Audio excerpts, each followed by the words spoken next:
out there. But Paul, this is the first time I've had you on since the draft and really since the Jet roster. I don't want to say is officially put together, but the main pieces are in place. Before we talk big picture, as we sit here right now with OTAs just days away, give us your feel for the franchise right now. How do you feel as a Jet fan looking at what this team currently is? It's interesting. So I think when you and I were on last, we had talked about what they might do in the draft. And I was playing with the idea of Sadiq being the pick at 16, as long as they followed up with a wide receiver. And I think the two of us were like, oh, are they really going to go two pass catchers early in the draft? And they literally did that, right? And so from my perspective, I was not a Bailey guy, but I understand why they went with Bailey, and I'm fine with it. But in general, like, it's hard to argue the first four picks between Bailey, Sadiq, Cooper, and Pons being a really strong pick in the second round. And, my only issue really in the draft was the Klubnik move, not so much to get him, was moving up to get him. But, as kind of time goes on and you think through it, if they really loved the player that much, moving up in the fourth round to get him, I was in my mind, I was like, well, I'd like to see them get a linebacker. I was looking for that in the draft, but they have so many holes to fill. You can't be mad at it. But when you take their offseason in its entirety, between what they did in free agency and what they did in the draft, I feel like there's an actual plan. And so that gives me cautious optimism, I think, is the best way I would present it today. Is I've got tons of question marks, obviously, still in my thinking with regards to, can Glenn be a good head coach? But as easily as it was to criticize him last year and how things went, especially the first 7 games before they threw in the white flag and traded away everybody and made basically a teardown. I have to give him credit for how he's been this offseason. And it seems, though, and again, it's still early, but maybe there were lessons learned. How he's handled the media, I think, is significantly different. I've enjoyed listening to him talk ball a little bit, because I feel like he's more in line with, focused on what the task is at hand. And so I'm cautiously optimistic. Doesn't mean I expect them to win a lot of games. So I don't know what that's going to look like as it plays out going through that schedule. But I think there's a real plan with a team that's really young. Most of their key pieces, especially on offense, are under the age of 26 years old.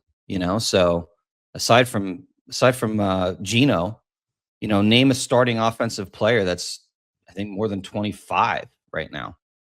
It's such a fascinating breakdown of the roster, because on one hand you have some of the aging veterans that they brought in who still could be solid players, and on the other you have the like younger players that we're hoping could take a big step forward, whether it be in year 2 or year 3, and then they obviously infused the roster with some rookie talent. I've said this before, Paul. It almost feels like if this was their original plan in year 1 of Glenn and Muji, it would have made a lot more sense. But here we are in year 2, where they clearly had a plan to infuse veterans with some of the younger players, but they got to win enough games for the coaching staff to see this plan through and be here for a third year. So you wonder what Woody's thinking through all this. Like, what are Woody Johnson's expectations for what the New York Jets should be as a team in 2026? He's not going to outright and say, they need to make the playoffs, but, at some point, Woody's going to want to see wins, but how many wins does that necessarily mean the Jets have to have in 2026? Yeah, I mean, I think, look, there's a couple of miscalculations, I think, on Glenn's part last year. I think he honestly thought coming in and being like the CEO type coach, bringing in, a veteran defensive coordinator to run the defense, was going to result in a better season. Now, they bet on Fields. That was a disaster. I don't think we're ever going to hear from Glenn the truth of how, where he is today. But if he was to be honest with themselves, he probably should say, I think they overrated what they thought they could be last year. I think that he made a massive mistake by not running the defense and trying to run some version of what Wilkes was running, which did not work for the talent. And it became a teardown. They pivoted, right? So, like, what happens now? It depends. Like, what did they tell Woody? Did they basically say, look, we went for it in the first half of last year. The talent wasn't good enough. We made a mistake. We fired Wilkes and the staff. We tore this thing down, and now we're rebuilding it in what we believe will be a long-term successful franchise. All of that's fair, but how does it look on the field? Do they look competent? Does Glenn look like he's putting a game plan together that keeps them competitive even in games they lose? It's the NFL. Most games should stay within a touchdown. Like it's parity for a reason. The number of teams that make the playoffs after not making the playoffs the previous year every year is significant.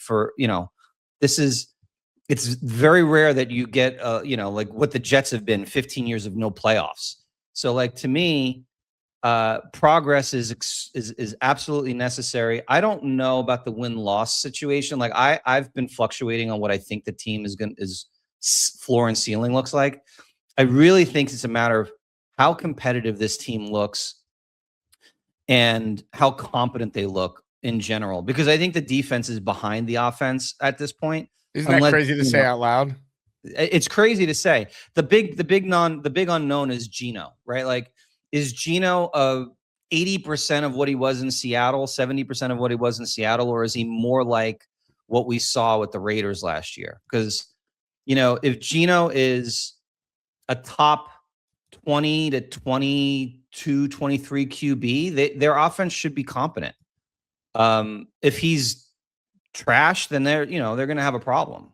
But I think the defense, like, you talked about adding vets. It mostly was done on the defense. Like, aside from Patrick, they just picked up, most of the vets that they added on this team, they went with a vet-laden defense, short-term contracts, and it kind of makes sense. It's really like, to me, this is a 2-year rebuild. The offense is now basically a QB away. They've got a ton of talent, hopefully, if they develop it right. The defense still needs bigger pieces, and I think that's what they're going to probably try to do over 2 years. That's my opinion. All right, Asmaniacs, listen up for a second. No matter what you're watching, whether it's New York sports or any game you didn't plan on caring about, there's no better way to stay locked in than with PrizePicks. It's daily fantasy made simple. You're just picking more or less on player projections. That's it. No complicated lineups, no nonsense. Just you versus the numbers. And here's why I love it. Even if it's a game you normally wouldn't care about, once you got a lineup going, you're locked in. Every play matters, every drive matters, every at-bat matters. I've been mixing sports too.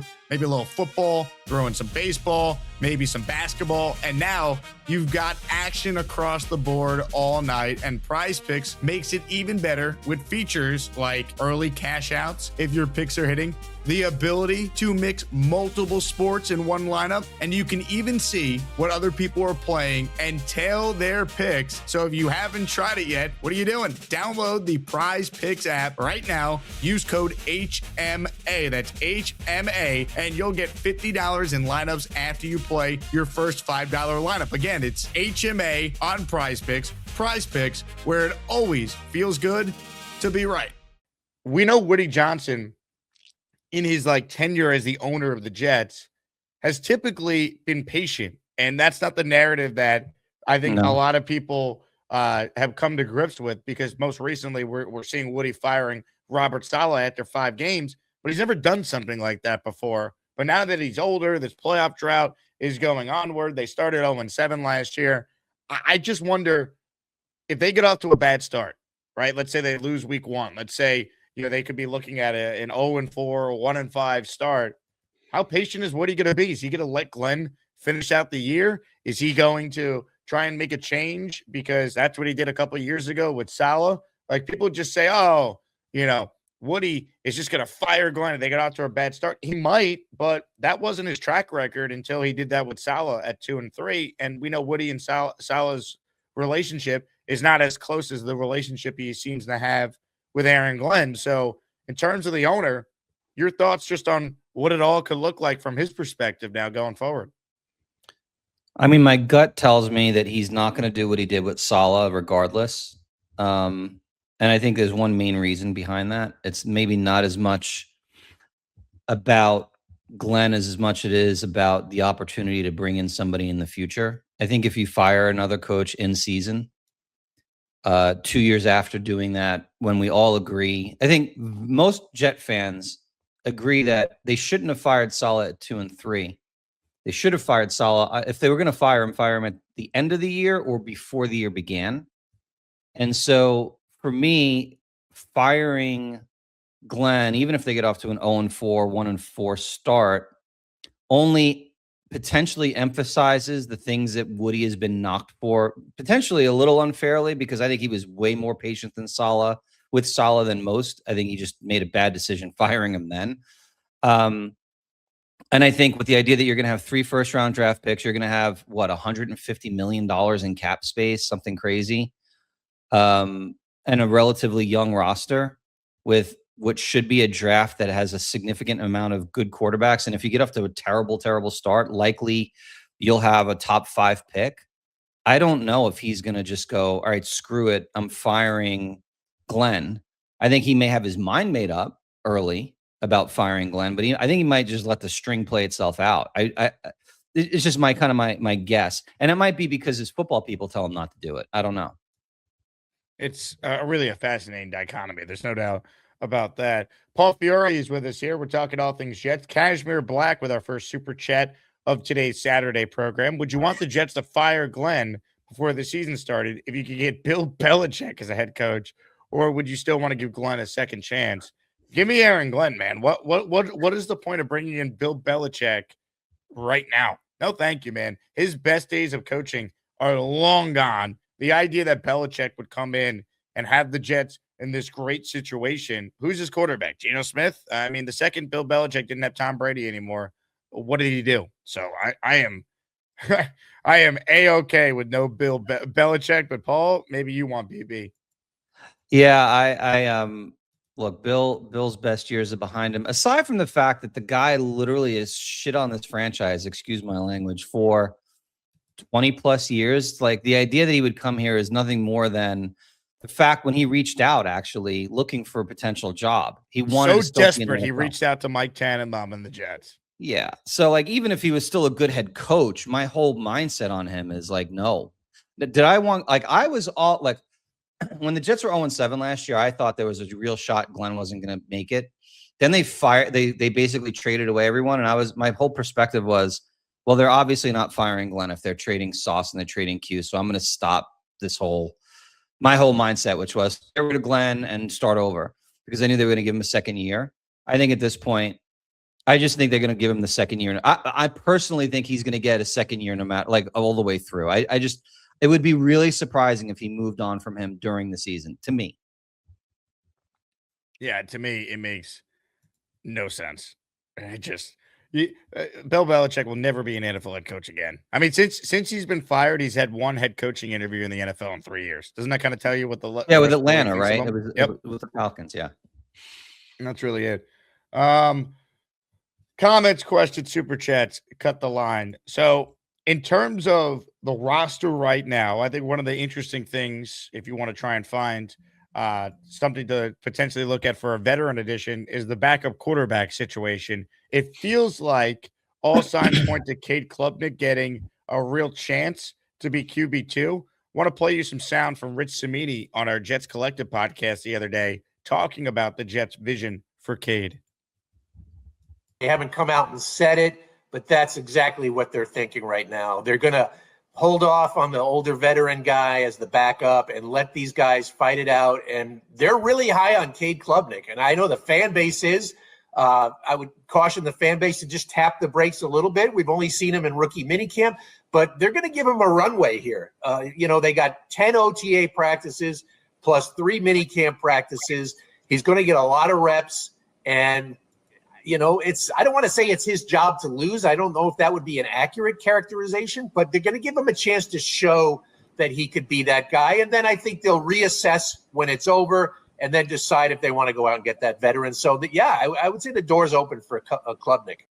Doors open for Klubnik. So, Paul, you have a chub for Club. Your thoughts on that? So, yeah, I think that's probably, like, I think he's right. Look, my view on Klubnik is I was not happy at the time they made the pick. Now, to be fair, I had not had him on my radar at all as a guy that I was interested in as a potential dart throw, right? Like my guys that I had as dart throws, not one of them was a club nickname, you know. So I was a little bit negative as time has gone on. You know, watching the kid in the interview room and how he handles himself is a big deal to me. I think he exudes a certain level of confidence that you like to see in the quarterback. He's got more, I guess they would say, aura and kind of, you know, presence than Zach Wilson ever had. You know, if he develops into a true QB2 and you got him in round 4, that's a big win. I know a lot of people are like getting a little bit ahead of it now and thinking, oh, he could be our Brock Purdy. He could be our Dak Prescott. People forget Dak Prescott was likely a first-round pick if he didn't get hit with the DWI right before the draft. But the number of guys that get drafted outside of round 1 or round 2 that become true QB1s is very, very rare when you just think of the grand scheme of how many quarterbacks are drafted. Like, but can Klubnik be a competent QB2 in the future with all the stars he's had in college?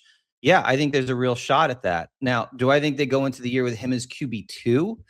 I would not discount the idea that they give Bailey Zappi the start as a QB2 and that Klubnik becomes QB2 maybe after weeks, you know, 3, 4, or 5. I think that they think Bailey Zappi can be a competent QB2 for the beginning of the season. No differently, I think, than the way you got to think of what the Giants did last year, where, you know, they had Winston playing QB2 and Dart was QB3 to start the season, right? So I think there's a chance of that. But if they love what they see in Klubnik in preseason, he'll probably play a ton. I think that there's a good chance they don't bring another veteran in. They go with Zappi and Klubnik as your backups. You know, they you know, and then Brady Cook, the guy that everyone was hoping was a savior last year, is a practice squad quarterback. Remember the first drive against Jacksonville? I'll never forget it. Yeah. So, I like what I've heard from Klubnik so far. I don't care about what he's done in shorts. But you know, look, he was a talented guy who would have been a much higher draft pick at the end of 2020 if he would have come out the year before. Things fell apart last year, but in his mind, he's still that same guy. So, like, I like the mindset, I like the attitude, and you know, let's see what happens. I mean, if he becomes, like I said, if he becomes a competent QB2, and I don't know if you're going to be able to make a true analysis of who he is as a player this year, unless Geno's really bad, and you see Klubnik for 4 or 5 games this season, which we're the Jets. That's probably what we're going to see. The Jets are going to be all in for a QB in 27. That's my guess. Do you have an early love with any of these quarterbacks? Do you have a guy already for 2027? You were a big Mendoza guy, Paul. So have you identified your guy for the 2027 draft? Yeah, I'm not there yet. I just think there's a lot of guys. You know, and there's a guy like, I don't know if you know Drew Mestamaker. He played at UNT last year. He's going to Oklahoma this year.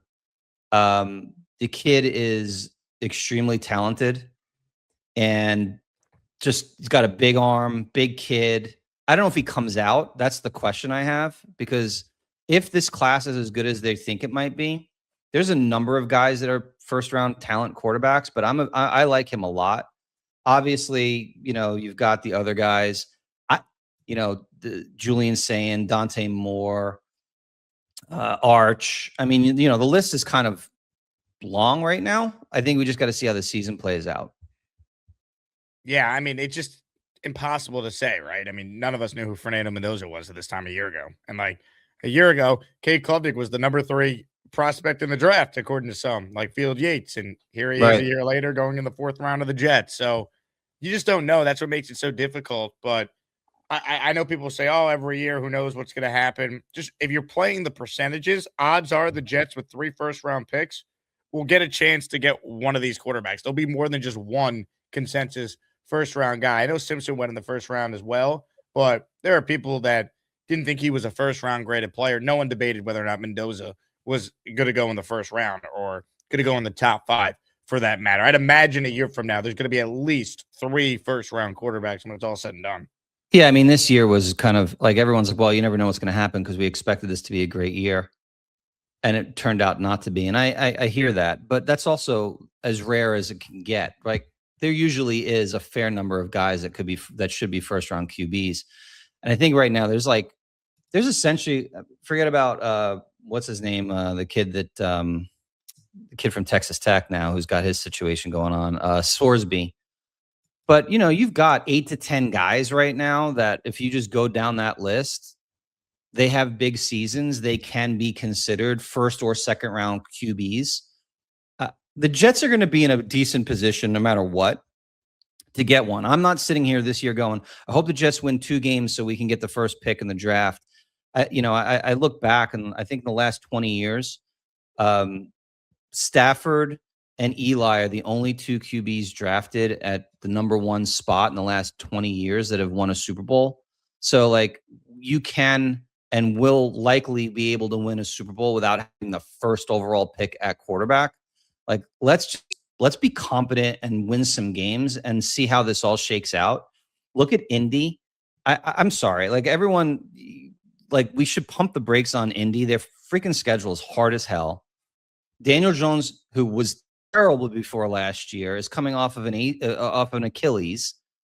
I mean, we knew how guys have looked the first year coming off an Achilles is not good. Let's root for them to be awful. Like, I don't know why. Like, I see a lot of people and I get it. There are a lot of people that don't like Aaron Glenn as a coach.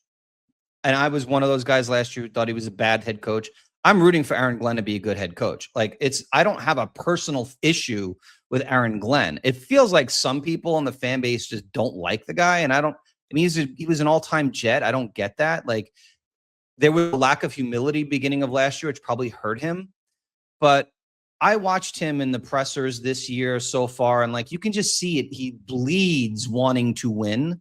So like, I want to see the guy be successful. I'd love to see Frank Reich do a good job as an offensive coordinator and Rex's kid be the heir apparent to be the OC. Like in a perfect world, that's what you get, right?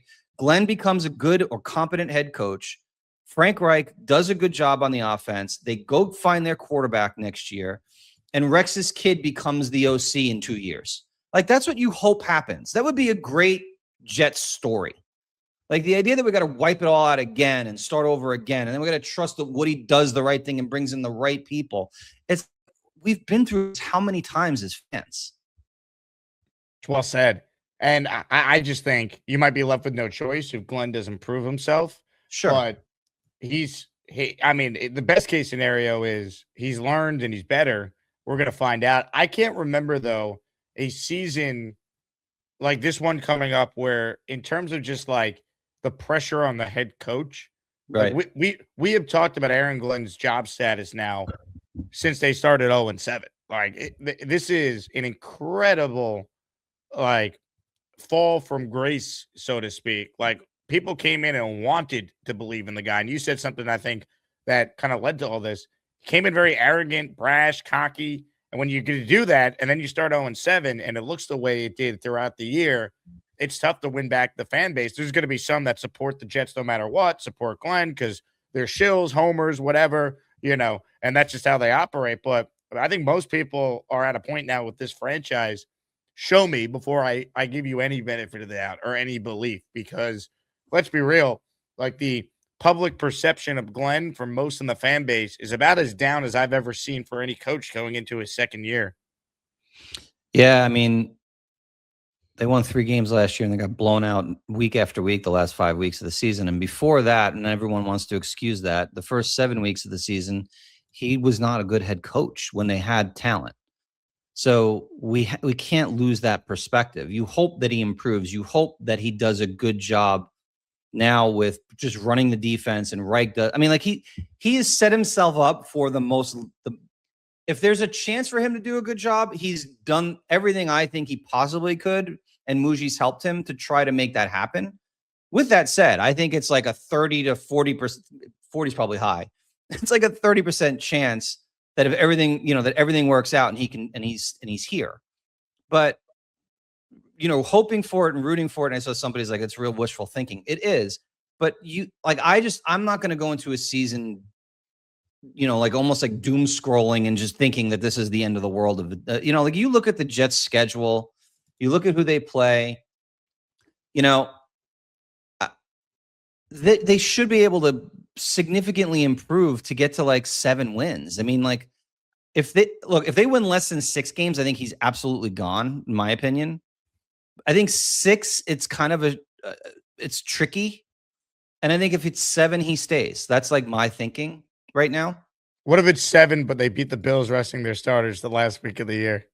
Yeah. So, but that goes to that whole, like looking at their schedule, the Jets are like early, you know, obviously this is all changed, but going into the season, the Jets are only favorite in 4 games this year, right? They're preseason, they are favored against the Browns, the Dolphins, the Raiders, and Arizona. And only the Dolphins at home. They're not favorite against the Dolphins on the road, which makes sense because they're doing back-to-back travel weeks that week, and it's week 12 and they hadn't had a bye. I think if they win 6 games going into the Bills,